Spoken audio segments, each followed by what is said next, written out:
What's up, guys, and welcome back to my next reading session. Hope we're all doing fantastic. And today we're going to have another letter from Seneca. It is going to be the letter 98 on the fickleness of fortune. So let's get started. You need never believe that anyone who depends upon happiness is happy. It is a fragile support. This delight is adventitious things. The joy which enter from without will someday depart. But that joy which springs wholly from oneself is leal and sound. It increases and attends us to the last, while all other things which provoke the admiration of the crowd are but temporary goods. You may reply, what do you mean? Cannot such things serve both for utility and for delight? Of course, but only if they depend on us, not we on them. All things that fortune looks upon become productive and pleasant, only if he who possesses them is in possession also of himself, and is not in the power of that which belongs to him. For men make a mistake, my dear Lucilius, if they hold that anything good or evil either is bestowed upon us by fortune.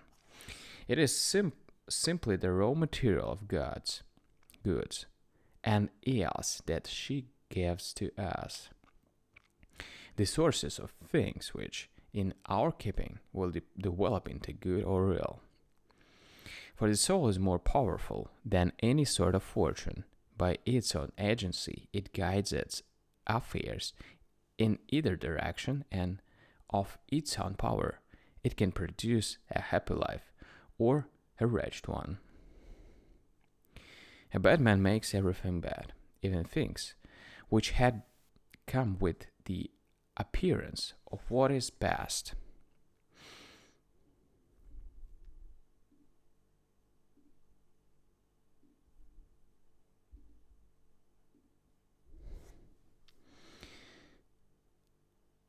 But the upright and honest man corrects the wrongs of fortune and softens hardship and bitterness because he knows how to endure them.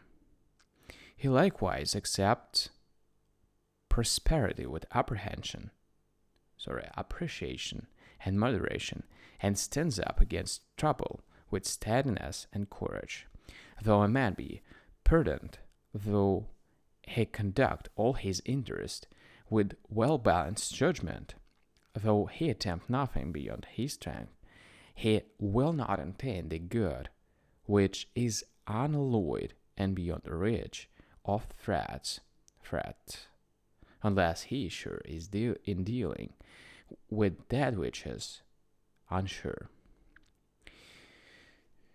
For whether you prefer to observe other men, and it is easier to make up one's mind when judging the affairs of others, or whether you observe yourself with all prejudice laid aside, you will perceive and acknowledge that there is no utility in all these desirable and beloved things unless you equip yourself in opposition to the fickleness of chance and its consequences, and unless you repeat yourself often and uncomplainingly at every mishap the words, haven't decreed it otherwise, nay, rather, to adopt a phrase which is braver and nearer the truth, one on which you may more safely prop your spirit, say to yourself, whenever things turn out contrary to your expectation, haven't decreed better.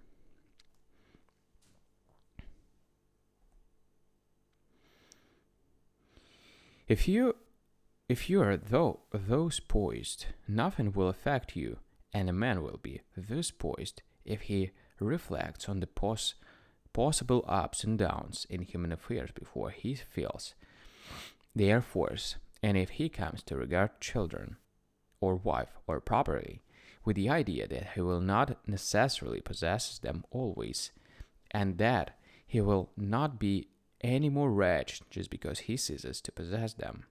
It is tragic for the soul to be apprehensive of the future and wretched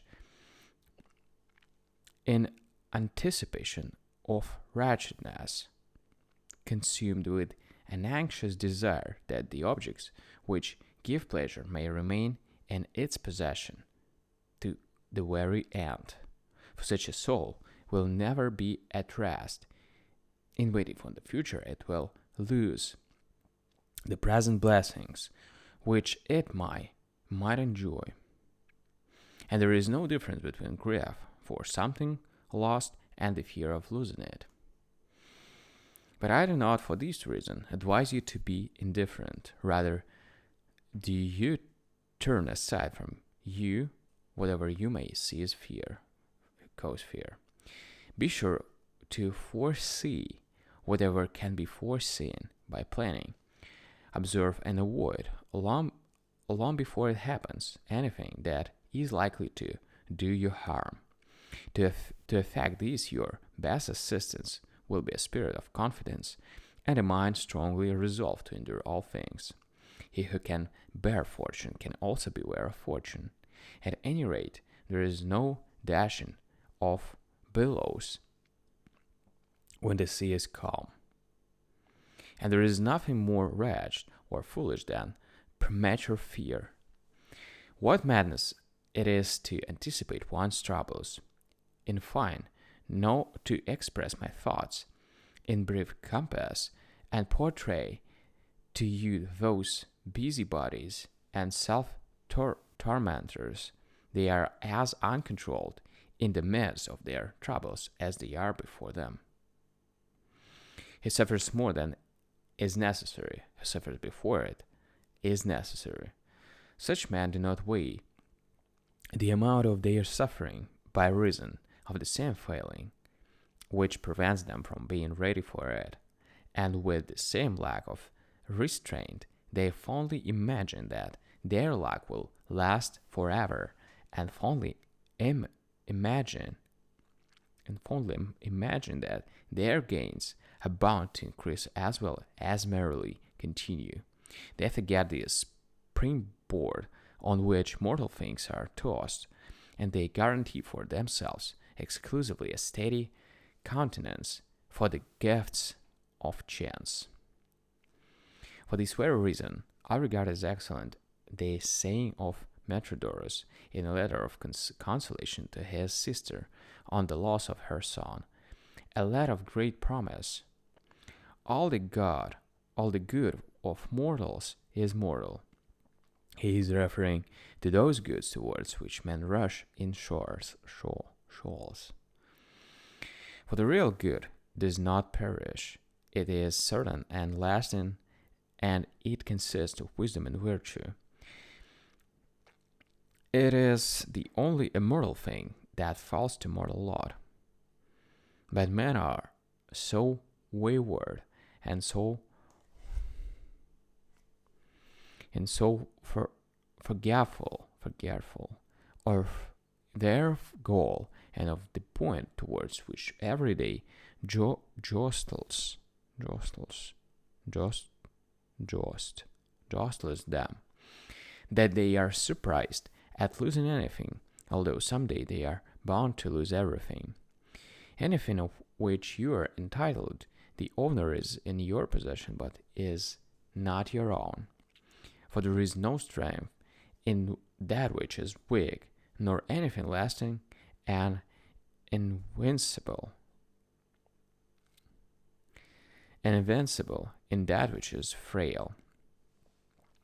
We must lose our lives as surely as we lose our property, and this, if we understand the truth, is itself a consolation. Lose it with equanimity, for you must lose your life also. What resource do we find, then, in the face of these losses? Simply this, to keep in memory the things we have lost, and not to suffer the enjoyment which we have derived from them to pass away along with them. To have may be taken, to have may be taken from us, to have had never. A man is thankless in the highest degree if, after losing something, he feels no obligation for having received it. Chance robs us of the thing, but leaves us its use and its enjoyment, and we have lost this if we are so unfair as to regret.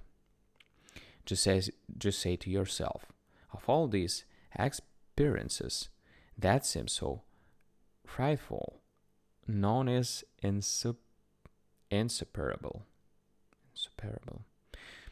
Separate trials have been overcome by many, far by Museus,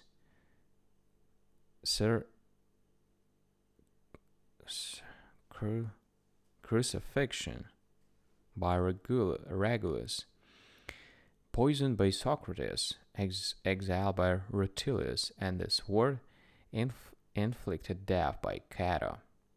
Therefore, let us also overcome something.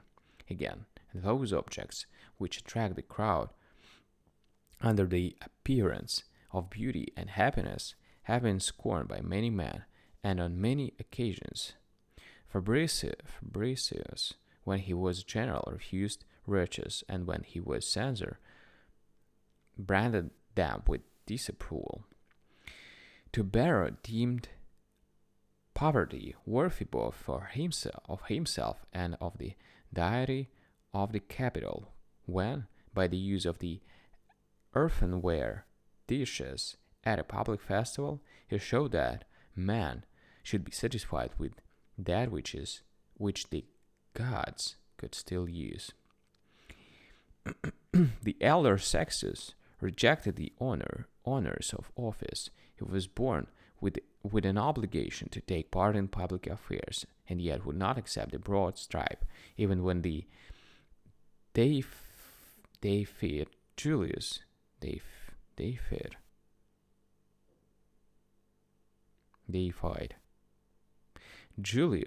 offered it to him, for he understood that what can be given can also be taken away. Let us also, therefore, carry out some courageous act of our own accord. Let us be included among the ideal types of history. Why have we been slack? Why do we lose heart? That which could be done can be done, if only we purify our souls and follow nature. When one strays away from nature, one is compelled to crave and fear, and be a slave to the things of chance. We may return to the true path. We may be restored to our proper state.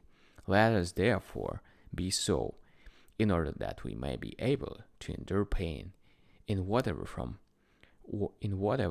it attacks our bodies, and say to fortune, you have to deal with a man. Seek someone whom you can conquer.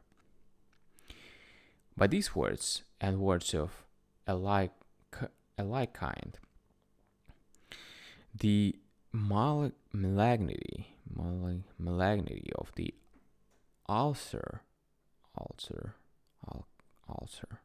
is quieted down, and I hope indeed that it can be reduced and either cured or brought to a stop, and grow all along with the patient himself. I am, however, comfortable in my mind regarding him. What we are now discussing is our own loss. We taken off of a most excellent old man, for he himself has lived a full life, and anything additional may be craved by him, not for his own sake, but for the sake of those who need his services. In continuing to live, he deals generously. Some other person might have put an end to these sufferings, but our friend considers it no less base to flee from death than to flee towards death.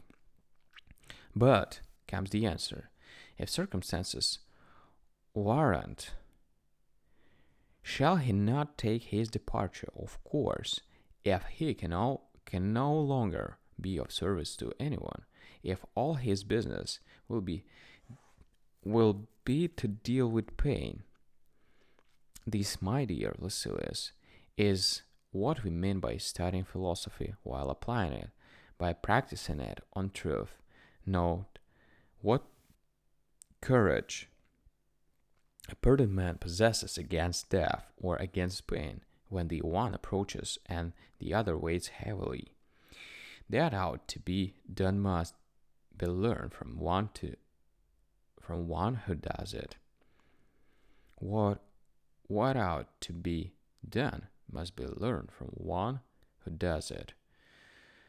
Up to now we have dealt with arguments whether any man can resist pain or whether the approach of death can cast down even great souls.